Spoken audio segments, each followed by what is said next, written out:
네, 사랑하고 축복합니다. 오늘 생명의 말씀은 출애굽기 6장 1절부터 13절입니다. 말씀 따라서 생명의 삶을 사는 여러분 되시길 바랍니다. 출애굽기 6장 1절부터 13절 말씀입니다. 우리 교독하도록 하겠습니다. 출애굽기 6장 1절부터 13절까지입니다. 여호와께서 모세에게 이르시되 이제 내가 바로에게 하는 일을 내가 보리라. 강한 손으로 말미암아 바로가 그들을 보내리라. 강한 손으로 말미암아 바로가 그들을 그의 땅에서 쫓아내리라.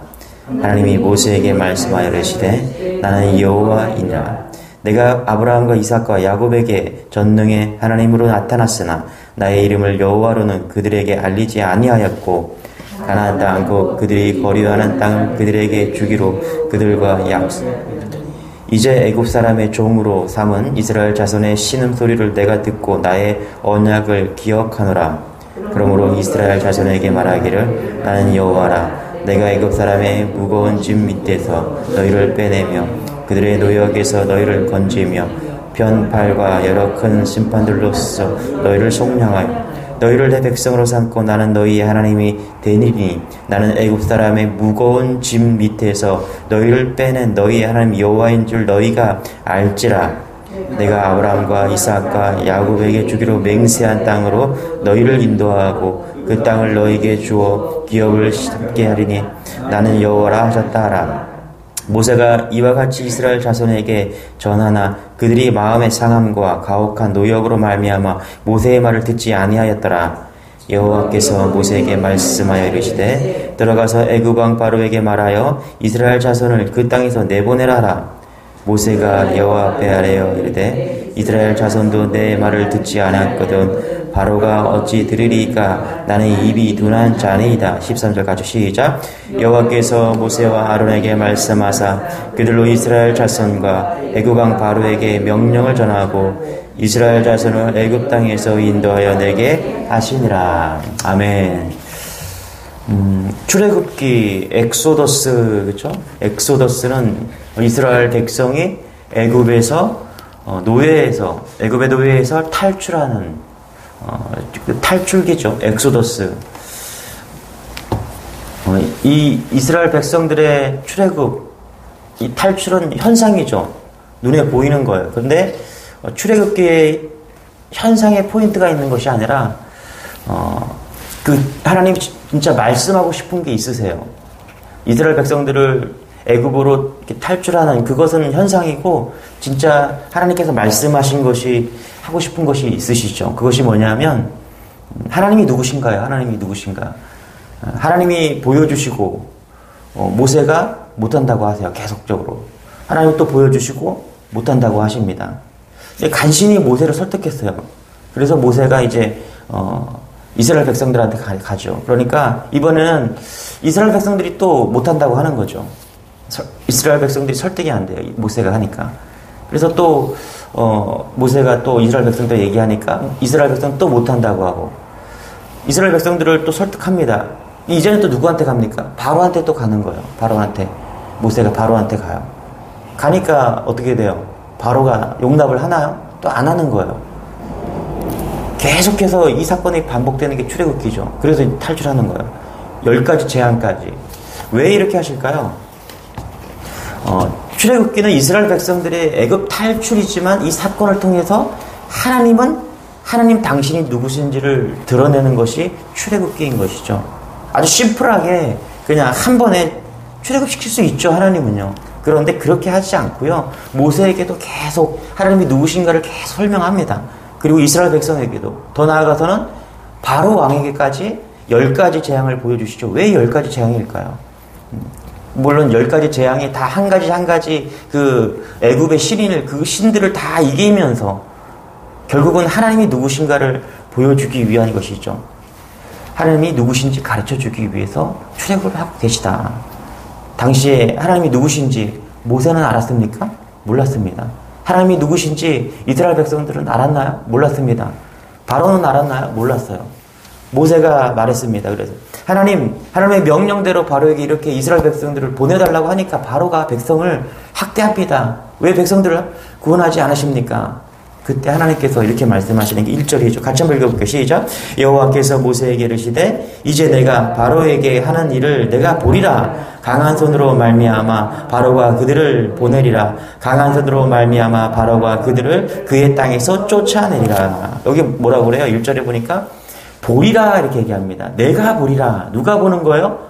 바로가 보는 게 아니에요. 먼저 모세가 봐야 되는 거예요. 그러니까 아직도 모세는 하나님이 누구신지 그냥 하나님께 들은 것만 있었지 실제로 보지 못한 거죠. 그래서 뭐라고 그래요? 보리라. 내가 보리라. 누가 먼저 봐야 돼? 모세가 봐야 된다라고 하나님 말씀하고 있는 것이죠. 여기 보면 강한 손으로 말미암아 이 강한 손으로 말미암아 두 번이나 나오잖아요. 하나님이 얼마나 강한지를 지금 모세에게 보여주고 있는 것이죠. 하나님이 누구신지 모세가 모르기 때문에 하나님이 누구신지 지금 계속적으로 알게 하는 거죠. 여러분 그 TV에서 보면은 뭐 홈쇼핑 그 보면은 그 쇼호스들이 나와서 물건을 팔잖아요. 그러면은 그런 분들 중에서 매출이 잘 나가는 사람들이 있대요. 아주 그냥 잘 파는 사람들이 있다라는 거죠. 그래서 그 사람들이 하는 얘기를 보면 이런 얘기를 많이 한다는 거죠. 제가 써보았더니, 제가 먹어보았더니, 제가 입어봤더니, 여러분 보세요. 제가 지금 입고 있는 이 옷이 그 옷입니다. 지금 여기서 이게 그겁니다. 그렇죠? 먹어보고 써보고 그 다음에 입어봤더니.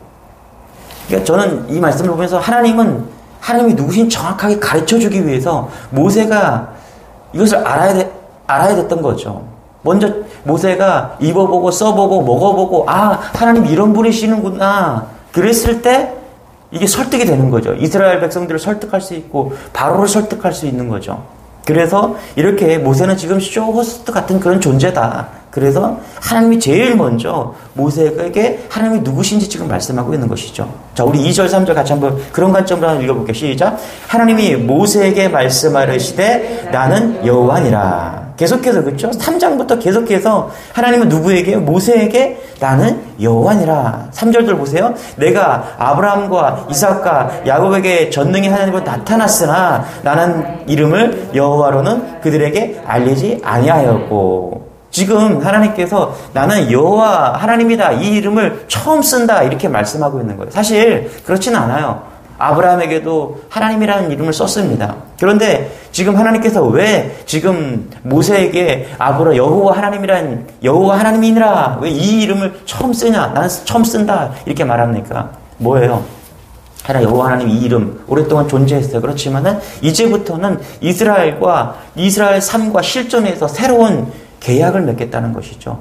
새로운 하나님으로 보여주겠다는 거예요. 이 출애굽 사건 이후로 이 여호와 하나님은 이스라엘의 하나님과 이스라엘의 하나님이 되시는데 아주 스페셜한 특별한 관계를 맺겠다라는 것을 지금 언약적인 그 모습을 지금 보여주고 있다는 것이죠. 하나님의 출애굽 역사가 끝나면 이제 당시에 애굽이라는 그 초강대국이죠. 이게 그냥 변변한 나라가 아닙니다. 아주 대제국인 것이죠. 이 대제국 손에서 하나님께서 강권적으로 역사하셔서 이스라엘 백성들을 이끌어내는 것이죠. 이 사건이 있으면은 이제 하나님의 존재는 새로운 여호와 하나님이 된다라는 거예요. 이거 엄청난 거거든요. 애굽 왕, 이 바로는 신이었죠. 그 신을 이제 이기는 신이 여호와 하나님이라는 것을 지금 보여주고 있는 것이죠. 그래서 새로운 여호와 하나님을 지금 보여주고 있는 거예요. 지금까지는 연약하고 부족하고 노예의 하나님이었지만은 출애굽시키는 그 놀라운 하나님, 그 새로운 여호와 하나님을 너희들이 보게 될 것이다. 지금 그 얘기하고 있던 것이죠. 여러분에게 하나님은 어떤 하나님이십니까, 여러분? 하나님은 여러분과 약속하신 모든 것을 반드시 이루어 가시는 그런 하나님을 믿으시기 바랍니다. 4절 5절 같이 한번 읽어볼게요. 시작. 가나안 땅 곧 그들이 거류한 땅을 그들에게 주기로 그들과 연약하였더니 이제 애굽 사람이 종으로 삼은 이스라엘 자손의 신음소리를 내가 듣고 나의 언약을 기억하노라. 그래요. 지금까지는 이삭의 하나님, 아브라함의 하나님, 그 하나님은 신음하는 하나님이었어요. 약한 복을 이스라엘 민족의 하나님이었지만은 신음하는 그런 하나님이었어. 그런데 4절 5절에서 여호와 하나님, 그 하나님은 무슨 하나님이다? 언약했던 것을 이제 실행하시는 하나님이라는 것을 지금 이야기하고 있는 것이죠. 언약했던 그것 내가 이루겠다. 언약의 하나님을 보여주고 있는 것이죠. 여러분, 하나님이 약속하신 것은 반드시 이루십니다. 할렐루야. 하나님은 우리에게 약속하시잖아요. 그것을 반드시 이루어 가시는 하나님을 믿으시기 바랍니다. 제 인생에서 저는 이것을 뼈저리게 느낍니다. 뭐 크게 보면은 하나님은 주님께서 주님의 교회를 세우면서 저에게 약속하신 것이 있으세요. 그런데 약속하신 대로 코로나 상황임에도 불구하고 여전히 이루어가고 계신 것을 저는 느낍니다. 하나님이 진행하고 계시는구나. 아, 이건 내 약속이 아니구나. 이거는 하나님이 하신 거구나. 나에게 들려주시고 보여주시고 약속하신 그것을 하나님은 이루어가고 계시는구나. 이게 얼마나 감사한지 모르죠. 저는 또 한 가지는 뭐냐면 자녀들을 놓고 이렇게 기도할 때마다 하나님께서 선물이라는 거죠. 그리고 하나님께서 저에게 약속하신 것이 있어요. 뭐예요? 너는 다른 거 신경 쓰지 말고 이 아이들을 믿음으로 잘 키우라는 거예요. 아멘 하는 거죠. 그랬을 때 하나님께서 내가 약속하신 것을 너에게 보여주실 것이다. 이 약속을 하신 거죠. 그래서 저는 기대가 되는 거예요. 하나님이 우리 자녀들을 통해서 무엇을 하시고 계실까? 과연 이 아이는 커서 어떤 존재로 자라갈 것인가? 처음에는 말하는 것이 그게 궁금했어. 어떤 목소리일까? 하나님은 이 아이에게 어떤 음성을 내게 하실까? 아빠라고 했을 때 어떤 목소리일까? 너무너무 궁금한 거예요. 그런데 자라가면서 이 아이들이 어떻게 자랄 것인가? 하나님이 이 아이들을 통해서 어떻게 만들어 가시고 이끌어 가시고 이것이 얼마나 궁금한지 몰라요. 하나님은 약속하셨기 때문에 그것을 반드시 이루어 가시기 때문인 것이죠. 여러분, 두렵고 떨리고 미래가 잘 보이지 않아도 두려워하지 마시기 바랍니다. 믿음의 백성들은요, 하나님은 우리를 보호하시고 인도하시고 이끌어 가실 그 하나님을 약속하셨습니다. 그래서 그 하나님을 믿고 우리는 그 약속을 따라가는 그런 백성이 되는 것이죠. 할렐루야. 그렇게 승리하고 나아가는 것, 하나님을 붙잡고 나아가는 것입니다. 그러면 하나님께서 반드시 그 약속을 이루어가는 것이죠. 우리 6절부터 8절까지 한번 읽겠습니다. 시작. 그러므로 이스라엘 자손에게 말하기를 나는 여호와라. 내가 애굽 사람의 무거운 짐 밑에서 너희를 빼내며 그들의 노역에서 너희를 건지며 편팔과 여러 큰 심판들로서 너희를 속량하여 너희를 내 백성으로 삼고 나는 너희의 하나님이 되리니 나는 애굽 사람의 무거운 짐 밑에서 너희를 빼낸 너희의 하나님 여호와인 줄 너희가 알지라. 8절. 내가 아브라함과 이삭과 야곱에게 주기로 맹세한 땅으로 너희를 인도하고 그 땅을 너희에게 주어 기업을 삼게 하리라. 나는 여호와라 하셨다 하라. 여기 히브리 원문에 보면은 이 말씀에 7개의 동사가 사용되는데 모두가 신적인 1인칭 동사야. 나는 여호와니라. 내가 했다. 나는 뭐다. 나는 뭐다. 이러면서 하나님이 누구신가를 정확하게 드러내시는 것이죠. 이 신적인 1인칭 강조되는 것은요, 하나님이 처음부터 끝까지 이 출애굽 역사를 계획하시고 주도하시고 끝맺을 것임을 지금 보여주기 위한 것이죠. 하나님이 다 하시겠다는 거예요. 그래요. 출애굽의 역사는요, 하나님이 계획하시고 하나님께서 주도하시고 하나님께서 친히 이루시는 하나님의 역사예요. 그 다음에 또 하나 보여주는 게 뭐냐면 하나님이 누구신가 이렇게 보여주세요. 또 한 가지는 뭐냐면 그러면 이스라엘 백성들은 누구인가? 그것을 보여주는 거예요. 다시 말하면 우리는 누구인가? 하나님을 믿는 그 하나님, 그래 하나님 그런 존재입니다. 그렇게 출애굽시키 애굽을 땅에서 그 거대한 대제국에서 출애굽시킬 수 있는 놀라우신 분이십니다. 그런데 그 하나님이 우리랑 무슨 관계이냐는 거예요. 우리가 누구인지를 지금 하나님이 말씀하시는 거예요. 7절에 보니까 너희로 내 백성을 삼고 할렐루야. 너희는 내 백성으로 삼고 하나님이 우리가 누구신가를 정확하게 말씀하시는 거예요. 뭐라고요? 시내산에서 하나님과 이스라엘 백성 사이 맺어질 그 언약, 시내산 언약이죠. 즉 출애굽 역사는요, 하나님과 이스라엘 백성 사이에서 아주 특별한 관계를 맺는데 그 관계가 뭐냐면 하나님은 하나님이 되시고 우리는 그의 자녀 된다는 것이죠. 이게 출애굽기에서 말씀하는 두 가지 메시지입니다. 첫 번째는 나는 하나님이 이런 하나님이시다.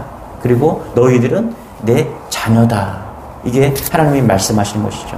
여러분, 하나님은요, 우리가 어려움을 당하면 우리를 그저 도와주시는 분, 그 어려움에서 그저 건져주시는 그런 분이 아니십니다. 우리를 자녀 삼아 주셨어요.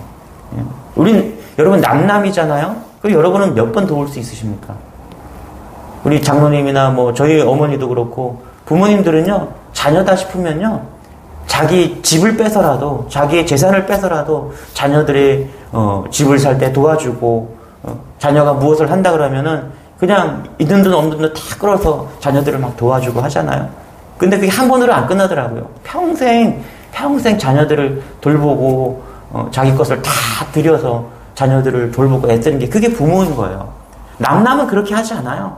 그냥 아무리 착해도요. 남남은요. 한 번, 두 번 도우면 두 번 도와주면 잘 도와주는 거예요. 남남인데 뭘 그렇게 도와요. 그렇지 않습니까? 그런데 정말 진정한 부모는 이 자녀가 어려움을 당하면 그리고 자녀가 무엇을 하든 그 언덕이 되어주기 위해서 끝까지 그렇게 헌신하는 것을 볼 수 있습니다. 끝까지 고진감래하는 거예요. 이게 자녀인 거예요. 자녀. 내 자녀이기 때문에. 하나님은 그렇게 말씀하시는 거예요. 예? 하나님은 이스라엘 백성들을 그렇게 자녀 삼아주셨다라는 거예요. 그것을 말씀하시는 거예요. 내가 누구인가? 우리는 하나님의 자녀다. 그것을 오늘 말씀을 통해서 말씀하고 있는 것이죠. 여러분들이 어렵고 힘들고 또 때로는 외롭습니다. 때로는 하나님께서 나에게 내 기도에 응답하지 않는 것 같을 때도 있어요. 그런데 여러분 잊지 마세요. 여러분은 하나님을 예수 그리스도를 우리의 중심에 모시는 그 순간부터 우리는 하나님의 자녀가 되었다는 것이죠. 얼마나 감사한지요. 우리 11절, 12절 이렇게 말해요. 여호와 하나님은 실패한 좌절감에 사로잡힌 모세에게 다시 바로에게 가서 이스라엘 자손을 그 땅에 내어보내라 이렇게 말씀해요. 모세가 어떤 반응을 합니까? 우리 12절 같이 한번 읽어볼게요. 시작. 모세가 여호와 앞에 아뢰어 이르되 이스라엘 자손도 내 말을 듣지 아니하거든 바로가 어찌 들으리까 나는 입이 둔한 자니이다. 13절에 또 이렇게 얘기합니다. 시작. 여호와께서 모세와 아론에게 말씀하사 그들로 이스라엘 자손과 애굽 왕 바로에게 명을 전하고 이스라엘 자손을 애굽 땅에서 인도하여 내게 하시니라. 그렇죠? 하나님에 대해서 여전히 모세도 모르고요. 이스라엘 백성도 모르고 바로 왕도 몰라요. 여러분 세상은 하나님을 모릅니다. 세상은 하나님을 정말 몰라요. 그래서 그들을 세상에서 애굽에서 구원해야 되는 것이 누구냐? 그 쇼 호스트가 누구냐? 모세이면서 바로 우리가 쇼 호스트인 거예요. 저는 이 말씀을 어제 묵상하면서 이런 마음이 들었어요. 하나님이 모세에게 이스라엘 백성을 이렇게 관계전도 하고 계신다. 이런 생각이 좀 들었습니다. 이 하나님을 모르니까 하나님께서 모세에게 알려주시고, 바로에게 알려주시고, 이스라엘 백성한테 알려주면서 관계전도 하고 있구나. 이런 생각이 좀 들었습니다. 여러분 식당 가서요, 우리 여기 앞에 있는 식당 가서 그냥 만나자마자 예수 믿으세요 이러면요, 그 사람들이 뭐라 그럴 것 같아요? 저희 안 믿어요. 저 교회 다녀봤어요. 이러고 끝나는 거예요. 그러면 또 할 말이 없어요. 관계전도는요, 그렇게 하면 안 돼요. 밖에 나가서 노방전도나 그렇게 해야죠. 관계전도는 어떻게 합니까? 조금씩 알려주는 거예요. 어떨 때는 선물 가지고 가고요. 빵 사들고 가고요. 가서 밥 먹으러 가고요. 그래서 조금씩 자신을 노출하는 거예요. 예? 저 사람 교회 다니는구나. 저 사람 열심히 교회 다니는구나. 그 다음에 가면은, 저 사람 하나님이 축복하는 사람이구나. 자녀가 잘 됐구나. 축복받았구나. 저 사람이 이성이 제대로 박혀있구나. 예? 저 사람 집사구나. 저 사람은 권사구나. 갈 때마다 조금씩 알려주는 거예요. 그래서 하나님이 누구신지 결국은 알려주는 거예요. 하나님이 저 사람을 통해서 어떻게 역사하셨구나. 그것이 알려주는 게 그게 관계전도예요. 근데 관계전도 하는데 여러분 가보세요. 예수 믿으세요. 여기 교회 나오세요. 그 다음부터는 뭐라고 그럴 것 같아요? 그래요? 믿고 나가는 사람이 몇 명이나 될 것 같아요? 아니에요. 여러분 고구마 전도법이 알잖아요. 계속 찌르는 거예요. 조금씩 계속 찌르는 거예요. 그래서 하나님이 누구신지 아는 거예요. 그 하나님이 축복하는 내가 누군지 알려주는 거예요. 하나님이 누군지 알고 그 백성들이 누군지 아는 거. 그게 관계전도인 거예요. 저는 오늘 말씀이 딱 그렇다고 생각합니다. 여러분 제일 먼저 우리가 하나님이 누군지 알 때 이것이 세상에 드러나는 것입니다. 세상은 하나님이 누구신지 모르거든요. 그런데 우리를 통해서 하나님이 누구신지 보여주는 것이죠. 오늘 그 하나님, 언약의 하나님, 우리를 이끄시고 보호하시는 그 하나님을 믿고 오늘도 승리하시기 바랍니다. 그리고 만나는 사람들에게 그 하나님을 드러내십시오. 하나님은 그 가운데 반드시 역사하실 것입니다. 때가 되면. 오늘도 그렇게 승리하는 여러분 되시길 축원합니다. 기도하겠습니다. 하나님 감사합니다. 그 하나님, 여호와 하나님이 누구신지 정확하게 알게 하시고 깨닫게 하시고 또 우리가 자녀인지를 깨닫게 하시고 알게 하시니 감사합니다. 하나님이 되심을 감사합니다. 또 우리를 자녀 삼아 주심에 감사합니다. 이런 고백이 있는 우리 모든 주님의 교회 모든 성도들이 될 수 있도록 은혜를 더하여 주옵소서. 그래서 만나는 사람과 만나는 사건 속에서 또 한 주간 또 오늘 하루도 승리할 수 있는 우리 모두가 될 수 있도록 인도하여 주옵소서. 감사드리며 예수님의 이름으로 기도드리옵나이다. 아멘. 주여 한번 외치고 기도하겠습니다. 주여.